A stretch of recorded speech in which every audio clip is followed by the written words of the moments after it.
Hi, welcome to the Pandemic Baseball Book Club. I'm Jim Overmyer, and today I'm interviewing Jason Cannon, the author of the brand new book about a grand old National League Baseball owner, Charlie Murphy. It's called Charlie Murphy, the iconic showman behind the Chicago Cubs.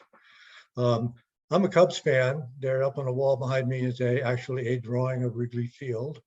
Grew up near Chicago, but you know, even I have to say, there's the average Cub fan, or even the sort of super average Cub fan, historically minded, there's this gap, you know, sort of somewhere between Al Spalding and William Wrigley or William Weigman, if you're really into it.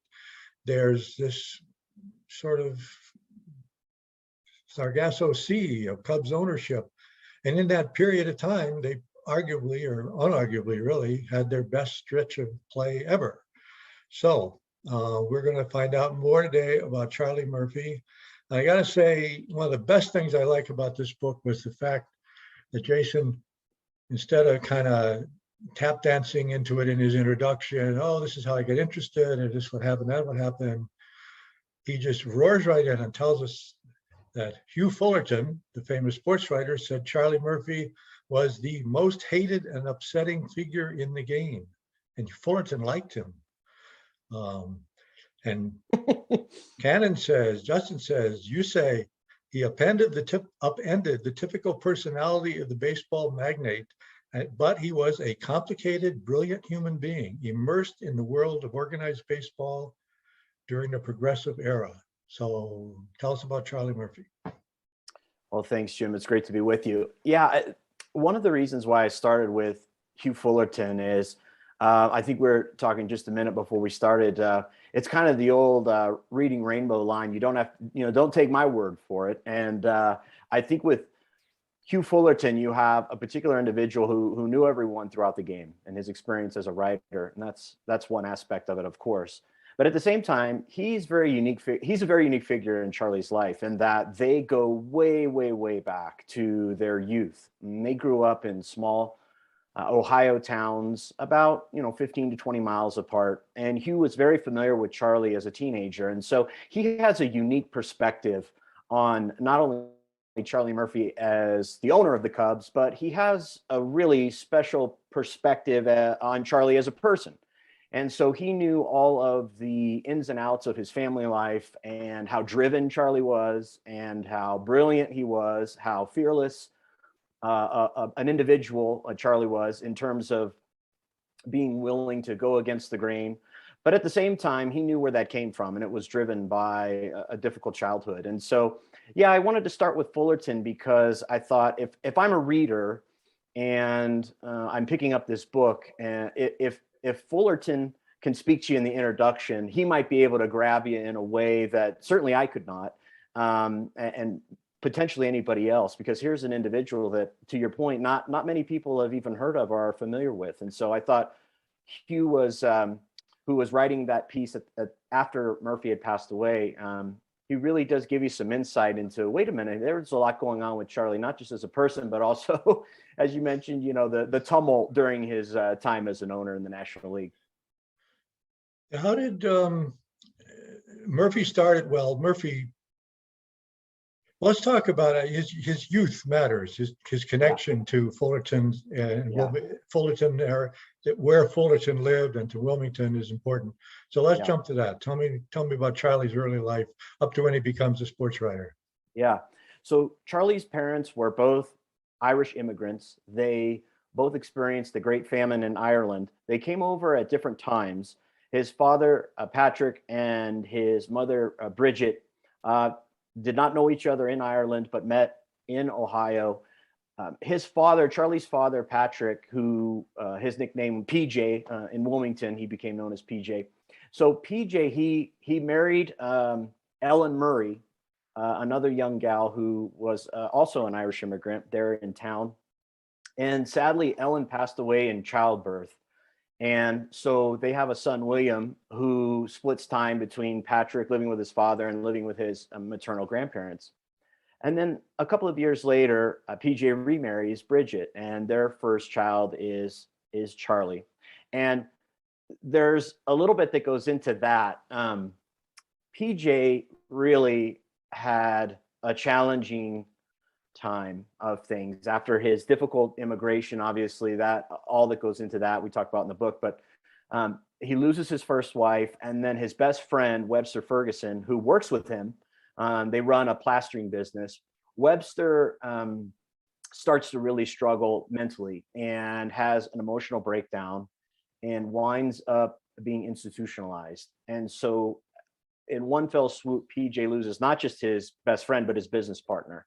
And Charles Webb Murphy, they were so close, he had given his son the middle name of his best friend, Webster. And so PJ, after losing his wife, loses his business partner and his best friend. And it's in that time frame that he starts to turn more and more to alcohol to deal with his problems.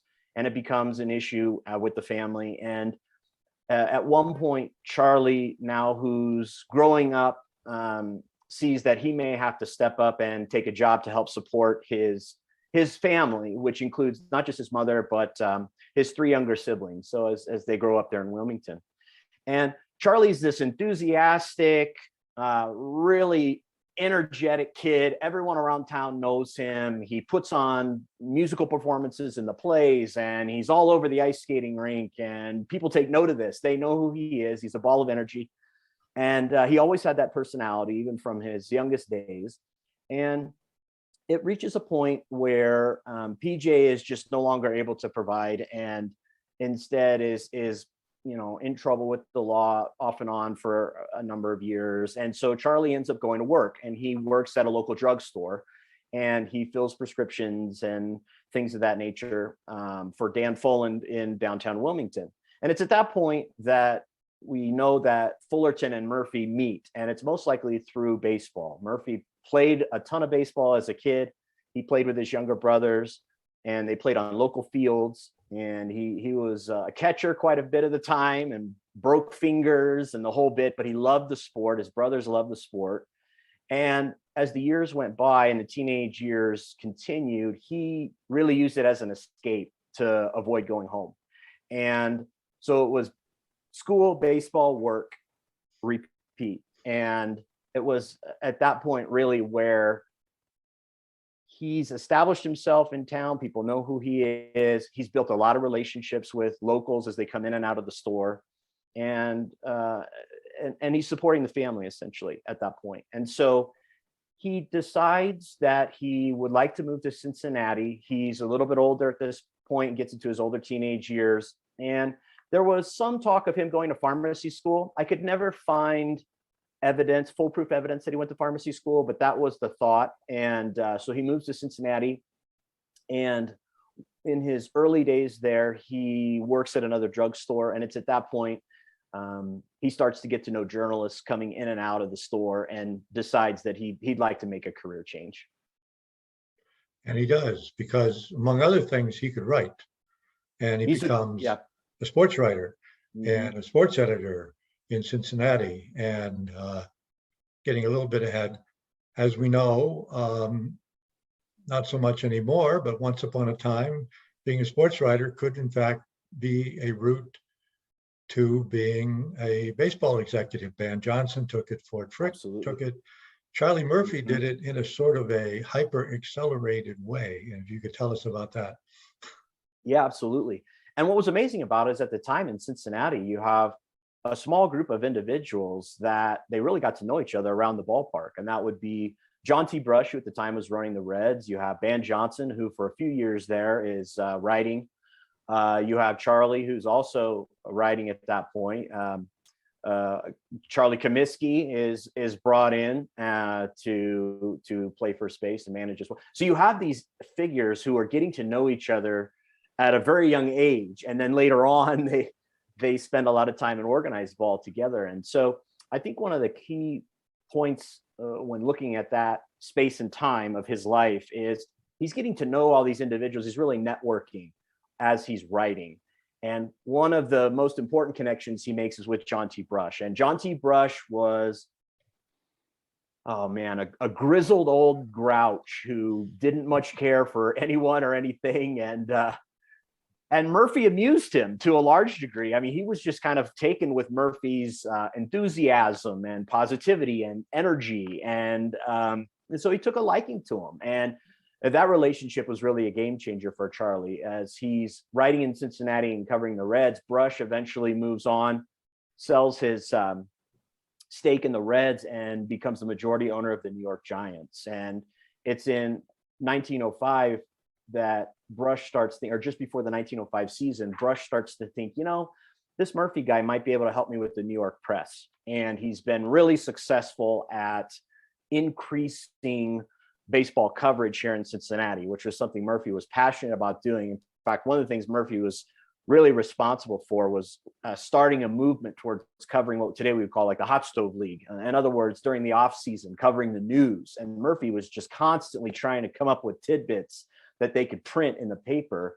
And that occurred in the off season as well. And Brush really liked that. He said, this will help business. And so Brush wants to take Murphy with him to New York as a press agent. And so Murphy agrees to do that. And so that was one of the real key relationships in Murphy's career, was with Brush. And at the same time, at that point, right before Murphy goes to New York with Brush, he's working at the Cincinnati Times-Star, where his boss is Charles Taft. Taft ran the Cincinnati Times-Star. He had merged two papers together, bought them along with his father-in-law. And essentially the Times-Star was a mouthpiece for the Taft family. So Republican views there in Southwest Cincinnati. And so Murphy wasn't particularly political, never really was throughout his life. If you bought a ticket to the ballpark, you were welcome regardless of your one's beliefs. So those two relationships, the Brush relationship and then the Taft relationship, really play instrumental roles there as his career plays out. I would point out this time, this is not just any Taft family. Charles Taft's half-brother, I believe, was William Howard Taft, the President of the United States at one point. And one of the great things about this baseball book is that the President of the United States is a secondary character, and his brother is a major character. So what could, in summary, I don't want to step all over the rest of the story, Charles Taft could do a lot for Charles Murphy. Yeah, the key with Charles Taft, I think, the guy was brilliant. He had a much different personality. President Taft was more extroverted and built relationships and was much more forward-facing in that way. Charles Taft was more reserved, but he was very diligent about working behind the scenes. And so Charles was a key figure in his brother's political campaigns down the road. But the one thing Charles had was money, to be quite frank. He married the heiress of an iron fortune that had been developed during the Civil War, David Sinton, and his daughter Annie and Charles were married. And it was a huge social event because the Tafts were a pretty big deal in Cincinnati at the time. They would become even more so as the years went on. And so Charles and Annie were tremendous supporters of the arts and of civic enterprise in Cincinnati and developing the city. And so when Murphy gets to know Charles Taft and works for him, they build a very close relationship, and Taft grows to trust Murphy. They're very different from a personality standpoint, for sure. But at the same time, Murphy was constantly working, and he would work very hard. And he was constantly trying to be as creative as possible in developing the newspaper and developing coverage. And he was rigorous about covering stories, and he earned Taft's trust. And so down the road, that would really come into play when the Cubs were up for sale a few years later. And shortly after Murphy went to work for John Brush, he winds up being, I forget how shortly, but it was pretty shortly, he winds up being vice president of the Chicago Cubs. How does that happen? Yeah, it's a wild story. So yeah, it's pretty crazy, Jim. In 1905, he essentially goes from being a journalist to a public relations person to the vice president of a National League club. And what happened was when he got to New York, one of his key responsibilities that he set up for himself is he wanted to make sure that when the New York Giants came into town, that series was well publicized. And the Giants were full of stars at that time. You know, obviously you have McGraw, Mathewson, Bresnahan, I mean, on and on. And so he wanted the gate to be profitable, to say the least. He wanted as big attendance as possible. So part of that was promoting the visiting club. And so he makes a trip to Chicago to go to the West Side grounds, and he meets up with Jim Hart, who's the president of the Cubs, and he's getting ready for the Giants to come through Chicago. And so he's kind of out in front of the team to figure out what's going on in Chicago, how things going, Jim, and what can we write about and promote back in New York for this series. And how can we promote the team out here too, the Giants out in Chicago. And Jim and Charlie are chatting, and Jim makes this shocking statement to Charlie Murphy. He says, well, the Cubs might be up for sale. And Murphy says, what? You know, he can't, what's going on? And Hart was a president of the team, and Frank Walsh owned the club, and Walsh was in trouble. He needed liquidity, and he needed it fast. He was in his banking system was in trouble because he had made some poor choices there. And so he was in legal and financial trouble. And the fastest way to generate liquidity was to sell the club. And so Jim tells Murphy, yeah, the Cubs are going to go up for sale. And Murphy goes, well, how much? And he said, about $100,000. And Murphy says, that's crazy. He says, okay, well, I'll tell you what, I don't have $100,000, but I'll give you every penny that I have. But if you give me an option on the club, I will come up with the rest of the $100,000. I just need a little bit of time. Would you be willing to give me an option on the team? And Hart says, yeah, sure, I'll do that, Charlie. You know, they've known each other in these baseball circles for years now. So Murphy hops on the first train to Cincinnati, and he bursts into Charles Taft's office and says, Mr. Taft, I've got the deal of a lifetime. I've got the deal of a lifetime, and I can guarantee it's a deal of a lifetime because the Reds, when John Brush had sold the Reds to then buy the Giants, they had gone for more than $100,000, and they had nowhere near the young nucleus that the Cubs did at that time. And Murphy knew that. So he said, this team is on the rise. We want to get in now, and it's a deal of a lifetime. And he said, not only that, Mr. Taft, but every penny I have, I will put into the club with you. And I'll commit my entire professional career. I'll stake it all on this move. And so Taft, at first, he's kind of overwhelmed, and he's not sure that he wants to do it. But he said, okay, Charlie, what I'll do is I'll send one of my guys up to take a look. So he does, and 24 hours, his emissary returns, and everything that Murphy had said checked out. And so Taft said, okay, let's do it. And so Murphy and Hart reconnect. And it's pretty well reported that the sale price was $105,000. I never found in the Taft journals, and I found a lot of financial figures. I never could confirm the 105 or the 100, but anecdotally, it seemed like the club went for $100,000, and then the $5,000 additional dollars was a bonus that was paid as part of the transaction. And so regardless, Murphy finds himself as the vice president of the Cubs.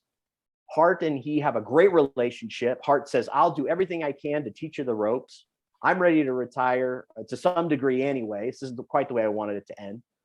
But, and Murphy says, wonderful. And so Murphy's his understudy the rest of the season. Hart introduces Murphy at the winter meetings. And then Murphy becomes the president of Chicago Cubs. And in the span of just a few wild months, he's gone from being a journalist to running a National League club. And running, as it turned out, the best National League and maybe the best Major League club of its time. And Murphy just didn't sit back. In those days, a lot of owners, if they wanted to be, or if they had the ability to be, were also sort of their own general manager. And Murphy, a lot of credit goes to Frank Chance, the peerless leader, who was the manager of the club and who clearly had a lot of input into player personnel selection. But starting in 1906, what did the two of them do together? I mean, the players get some credit too, but what did they accomplish for 10 years? Or 4 years rather? Yeah, you're exactly right. I think the really interesting dynamic, one of the most interesting dynamics of the entire book, in terms of the research, was researching the relationship between Murphy and Frank Chance. And I think one of the things that really brought them together early on was that they both really understood that they were replacing, maybe not, legends, quote unquote, but they knew at the time that they were replacing very important figures in the Chicago organization, and that neither of those individuals left necessarily by choice. One of them, Jim Hart, the club was sold, so he's not going to retain his role as team president. But then Frank Chance is named the interim manager because Frank Seeley, who had run the club as a skipper previously, had taken ill. And so his doctors said, you're not going to be able to run the club. And so, Seeley was, devastated by this, but didn't have a choice because of his health. And so that's how Chance became the interim manager. And then Murphy signed him to a multi-year extension and established him as the skipper of the club. And I think it was in those months that, those were really formative. That was a formative period for their relationship, because they, had to prove not just to one another, but also to the players and to the fans and to Charles Taft, who was financing the thing at the time, that they could get the job done. And so I as part of that, I think one of the most interesting things that I don't want to get lost, I know it's a couple of lines in the book, but Murphy was so committed to Chance that as part of that contract, Murphy allowed Chance to become part owner of the club. He wanted Chance to be a partner. And so Chance was given the opportunity to buy 10% of the Chicago Cubs, which he did. He spent, I think 6 or 7 months where part of his check went back to the team to acquire shares as he built that up. And then he was a 10% owner of the team. And so they were really connected at the hip. And so the next thing Murphy did was he knew he had to earn Chance's trust, because everyone in the clubhouse respected Frank Chance. Everyone knew, tough as nails, had high expectations, and was a really, really good player. And the way Murphy did that was when Chance went out and scouted, which he did frequently in the off season, and came back and told Charlie, hey, this is a move we need to make, or a player we need to consider acquiring, Murphy gave it his full attention and then would often try to acquire those players. And that really came to a head when Murphy made 2 deals. One of them he was a little reluctant to do, and the other he was all for. And the first one was for Harry Steinfeld, the third baseman, that completed the infield with Tinker Evers and Chance. And so he makes that deal with Cincinnati, and Chance knew that once Steinfeld was inserted into the Chicago lineup, he would be a tremendous contributor, which he wound up being. But then the shocker was Murphy pulled off a trade for Jimmy Sheckard. And Jimmy Sheckard was a very well-renowned player in Baltimore and then in Brooklyn. And Sheckard was unhappy in Brooklyn and was trying to actually force his way to New York. The Pirates were also very interested in acquiring Sheckard. And so Murphy says to himself, man, it would be great if I could get Sheckard for our club, but it'd be really good if I could acquire Sheckard and prevent New York, both New York and Pittsburgh, from getting him too.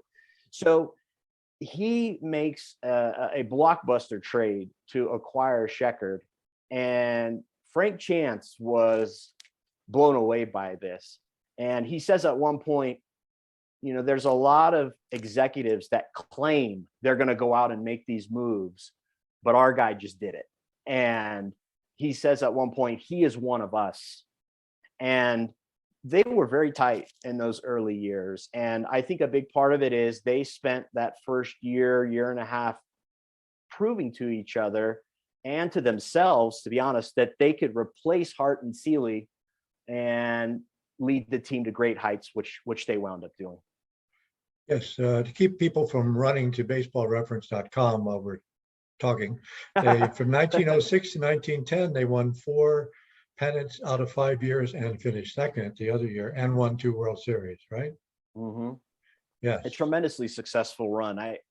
One the team Amazing. hasn't repeated Really. ever since. Really, they're the best team people had ever seen, and they could run, they could hit. They could hit. Obviously, they had a little bit of pop.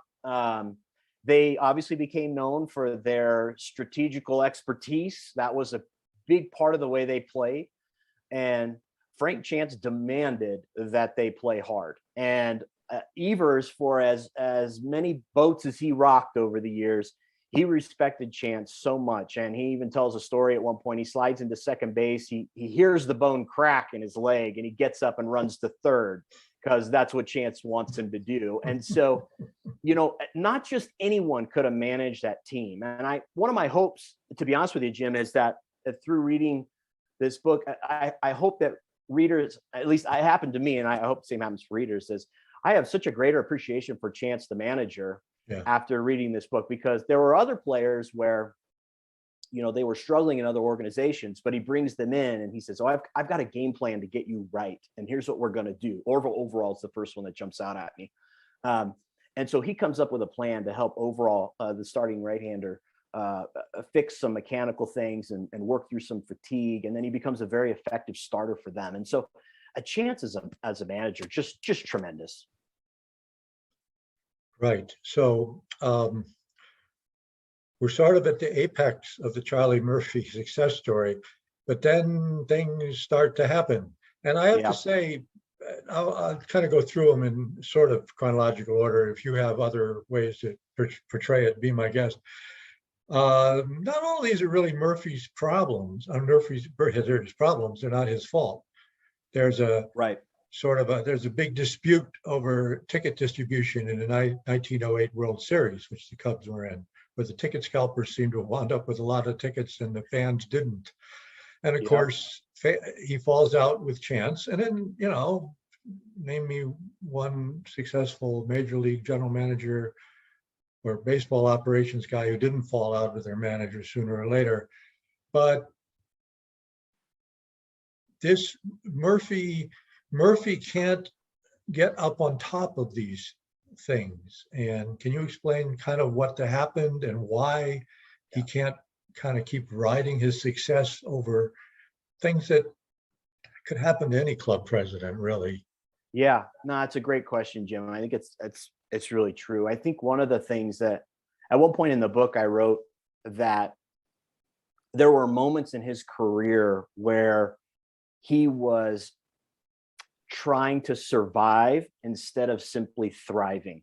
And I think that goes back to some of those childhood elements that I was speaking of earlier. It was ingrained in him that I have to work 100% all the time, push the envelope consistently for survival.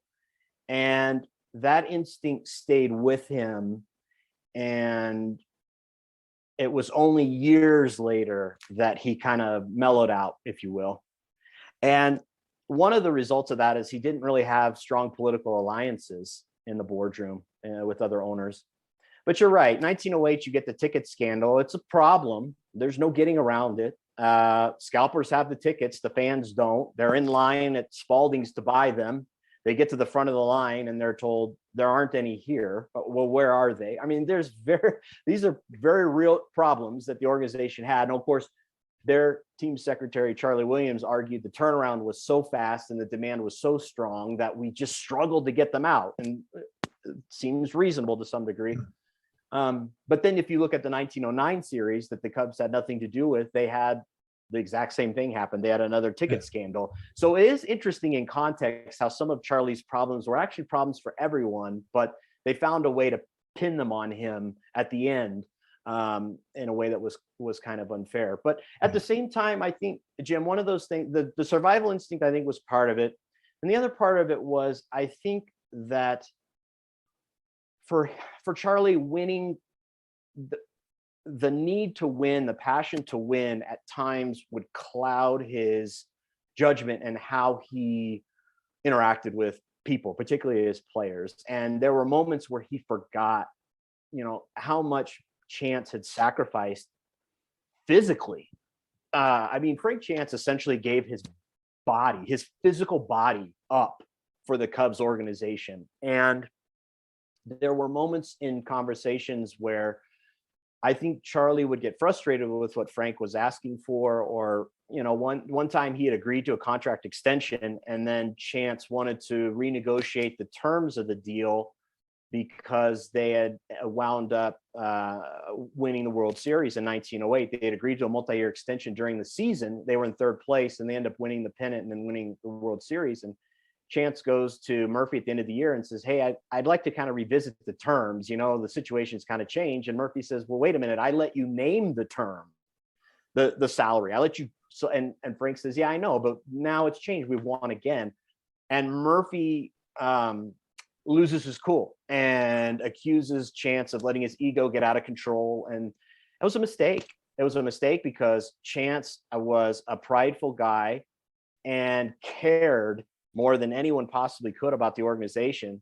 And he was prepared to live with the contract he had already agreed to, but was hoping that Murphy would see it his way. And Murphy didn't, but it was the degree of Murphy's response that Chance really was offended by.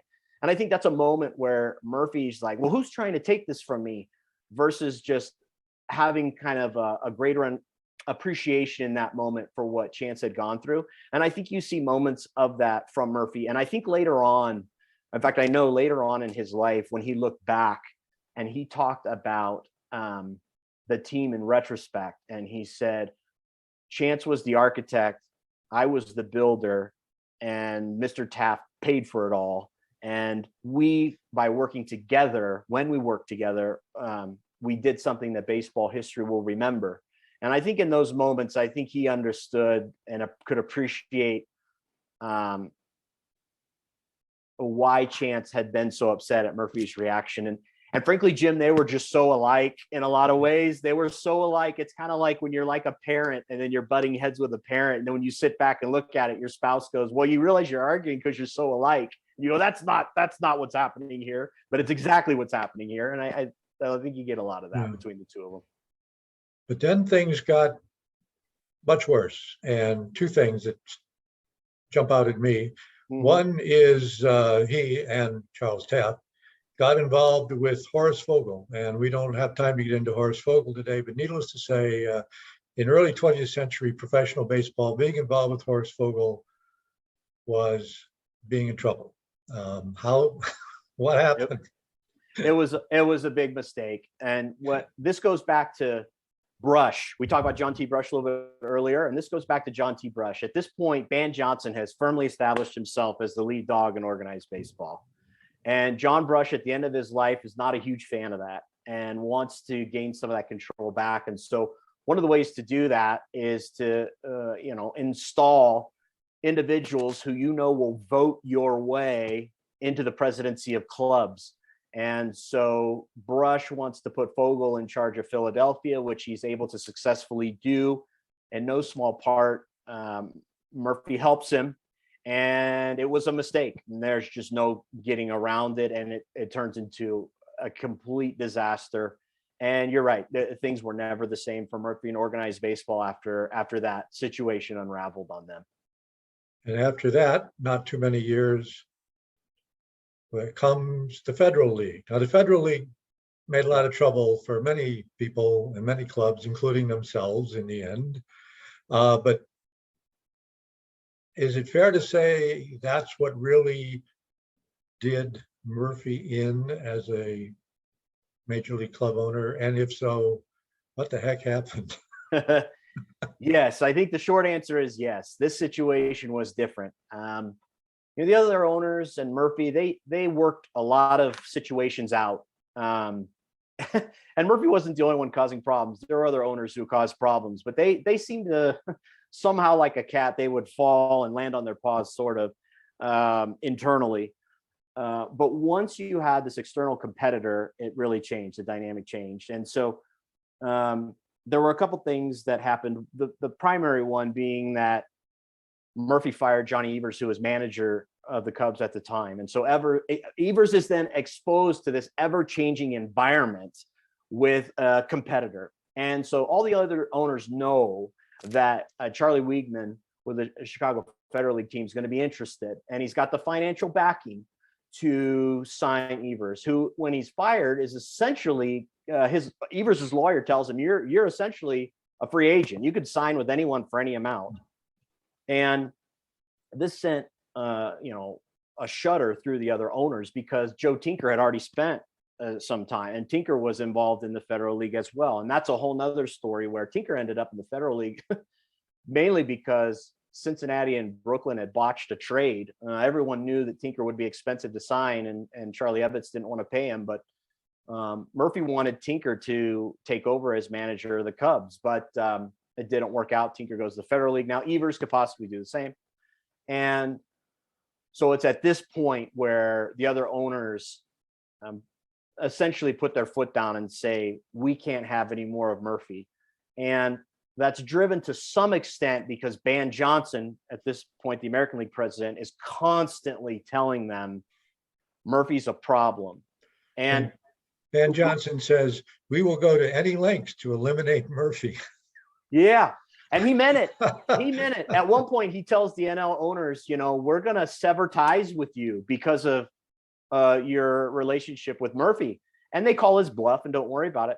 And so one of the things I find interesting is Murphy just isn't intimidated by Ban Johnson at all. In fact, he didn't even like the guy.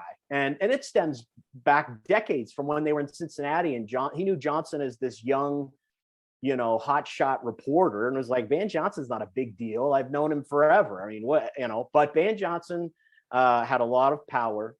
And in the end, Evers is upset. Of course, he's upset at being fired. He doesn't want to be fired. He doesn't want to be replaced by anybody, and let alone his former double play partner, who they didn't always get along. And you have all these layers. And so, long story short, the NL owners say, we've got to trade Evers in the National League, try to keep him. They ended up successfully doing that, moving him to Boston.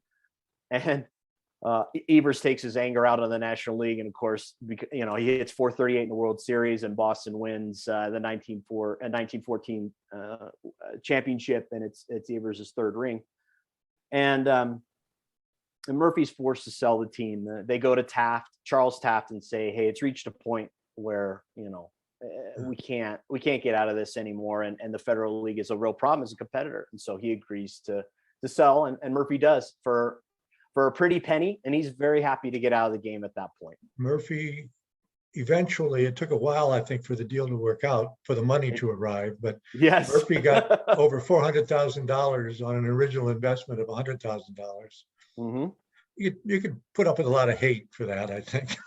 Absolutely. And the other great business transaction that goes along with that is, he's got the West Side grounds. He's a partial owner of the ballpark, and eventually there's a series of events that readers can check out. But eventually that property is sold to the state of Illinois, and today you can see the Illinois Medical Center, which is still there, which was the original intention for that land. So he's got two nice sales from that original investment that paid off very well. At one time, he and Charles Taft and Annie Taft owned Baker Bowl, where the Phillies played in Philadelphia, which I guess they sold it at some point. They did. It was passed on through the will, and then Charlie's nieces and nephews sold that down the road. Yeah. But so that's all kinds of entanglements in those days, for sure. Yeah. Pretty wild. Well, Murphy then eventually goes back to Wilmington, where he becomes, I guess, population size to population size, maybe more famous and important there than he ever was in Chicago. What did he do there?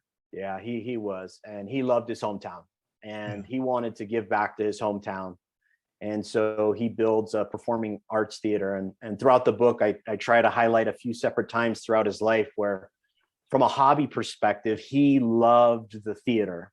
And so he spends $250,000 importing any number of fantastic pieces of furniture, lights, chairs from all over the country and even from Europe, and builds a first-class theater for his hometown to enjoy. And I think an important aspect of building that theater too is he's looking to, in a sense, reconfigure how his family name is used about town, because many of the buildings were worked on by his father, which he was very proud of. His father was a plasterer at one time and worked on many of the buildings there. And he was very proud of that. But at the same time, with the way things had ended with his dad, for him to build the theater and for his friend to encourage him to name it the Murphy Theater, I think was a very, very poignant and special thing for him. His mother was so overcome with emotion, she couldn't even attend opening night because she was so overwhelmed. She lived about a block and a half away, that she stayed home because it was such an emotional thing for her. And so you kind of see the culmination of the challenges that the family had, and ultimately his giving back to the community. And you could still go visit the theater today. So let me to wrap this up, go back to the question that somebody else might have asked in the first place. Sure. How did you get interested in Charlie Murphy? It's a funny story. So 2016, the Cubs win the pennant. I remember that. There you go. Very well, I'm sure.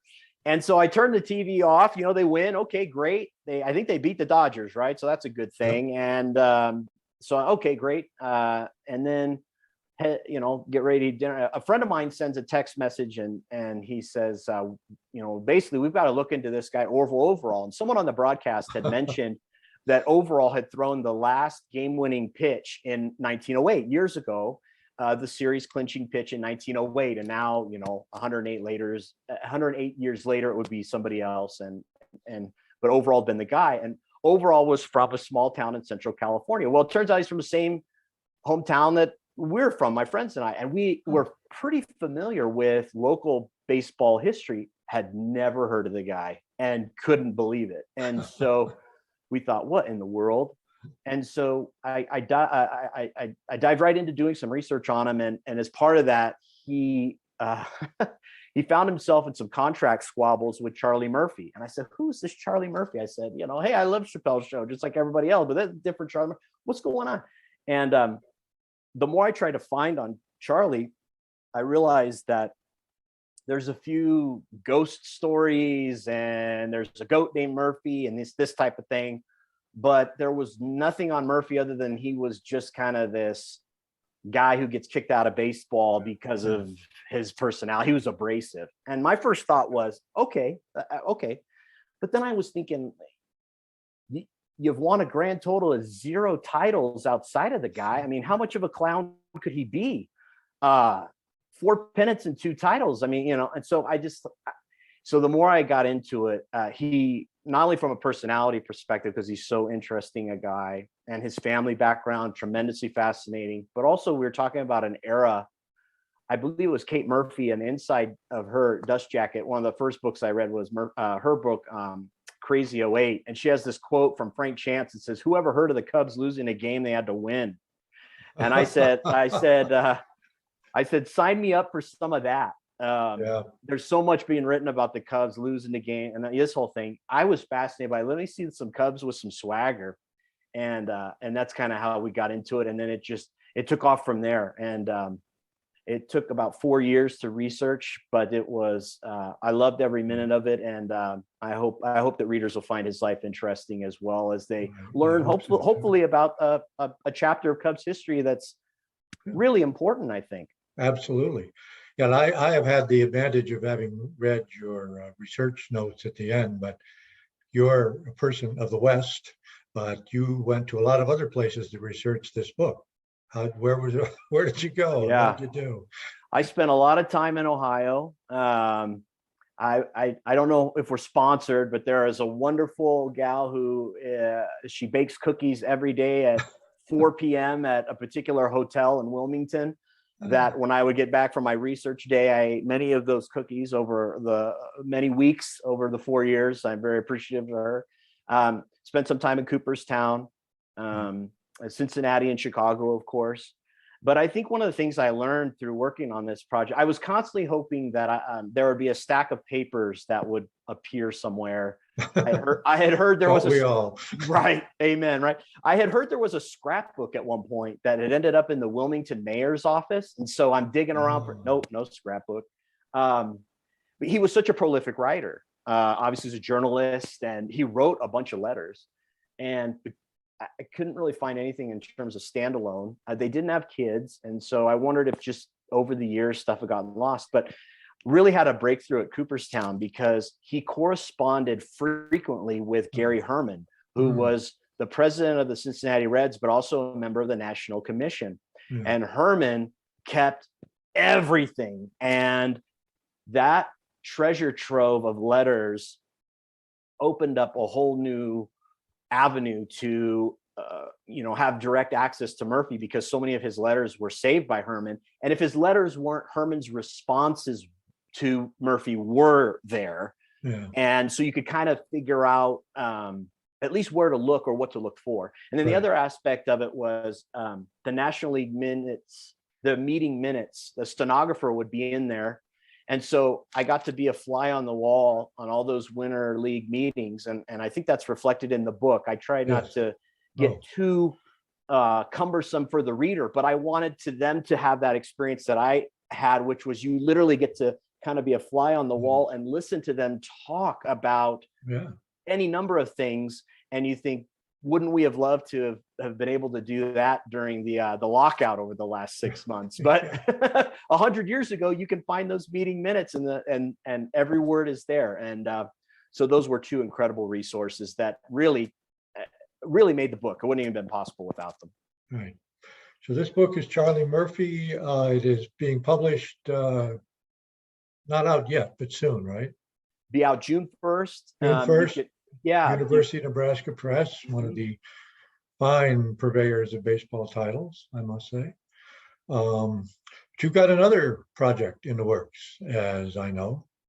I am working on, I've started to do a little bit of research on the life and times of Willie McCovey and a couple of others that were born and raised in Mobile, Alabama. They have an incredibly rich baseball history, and I have already been down there once. Look forward to going back down there again in the near future. And it's been really exciting to start that, and we'll see where that takes it. Jim, as you know, you never know where today will lead you, right?